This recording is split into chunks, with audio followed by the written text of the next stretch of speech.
By effectively managing your workload, you can avoid feeling overwhelmed or burnout. And when you can focus your efforts on your most critical tasks, it will have a great impact on your success. And that can happen starting right now. This training app is about managing your workload. Managing all the things you need to get done in a workday can sometimes feel like a big undertaking.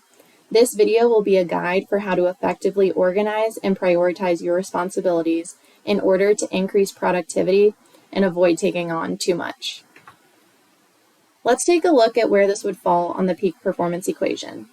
Managing your workload is a skill, and this skill can be developed to where it also assists in role workflows. Since managing your workload is a skill, it's possible to improve it over time. Increasing this skill will help you create better methods and more effective role workflows. There are a few things you can consider when it comes to managing your workload. You have a right and a responsibility to be aware of certain aspects of your job. This slide will cover a big picture overview of those concepts, and then we'll go more in depth later for each category. The first thing is to know your job's purpose. What are you expected to achieve, and how does it align with the values and goals of the company? Secondly, you need to know how your success is measured. What metrics are used to evaluate your performance? And lastly, you need to know how your compensation is tied into your purpose and metrics. What is the worth associated with what your role is providing and accomplishing? These are important questions to keep in mind while learning to manage your workload, and in the upcoming slides, you'll see why. Understanding the purpose of your job can help you stay motivated, engaged, and focused on achieving your goals. It can also be taken into consideration when trying to manage your workload. If you're not sure about which task to prioritize first, you can ask yourself if it aligns with the purpose of your role. You can determine the purpose of your job by looking at the job description. Array has the PJD on the intranet. This tool can be used to get tons of information regarding your position. It tells you the purpose of your job and lists the associated tasks that you should be doing every day in order of importance. This is a great resource to use when you're wondering what task you should tackle first. Review your job description to see what your responsibilities are, what skills are required, and what outcomes you're expected to achieve. This can help you understand how your job contributes to the organization's overall mission. Next is to consider the company's mission and values. Look at the company's mission statement and values to see how your job fits into the bigger picture.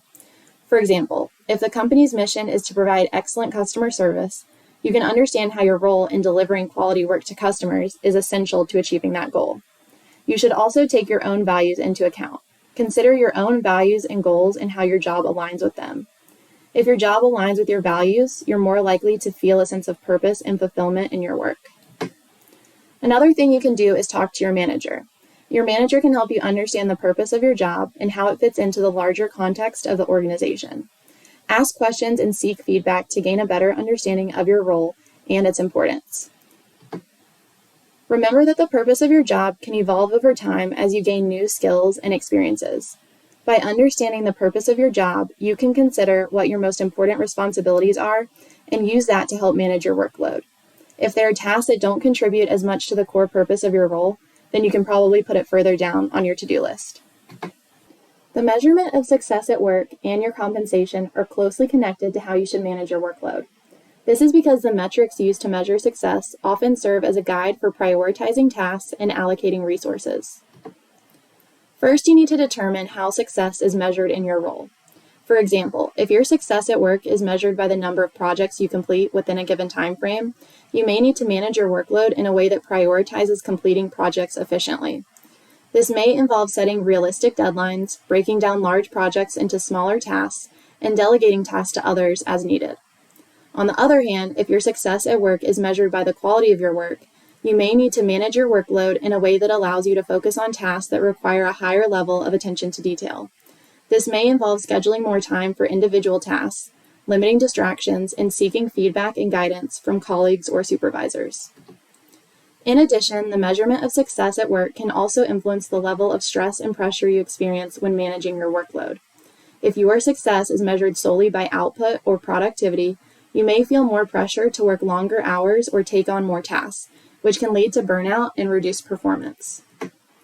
So you'll have to keep that in mind when trying to find the best way to meet your goals, hit your metrics, and achieve success. With time and practice, you can find the right balance. For many roles, success is also linked to compensation.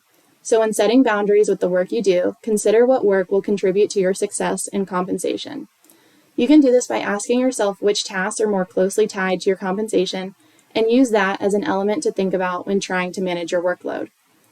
In summary, the measurement of success at work is closely connected to how you should manage your workload, as it can guide the prioritization of tasks, allocation of resources, and level of stress and pressure you experience.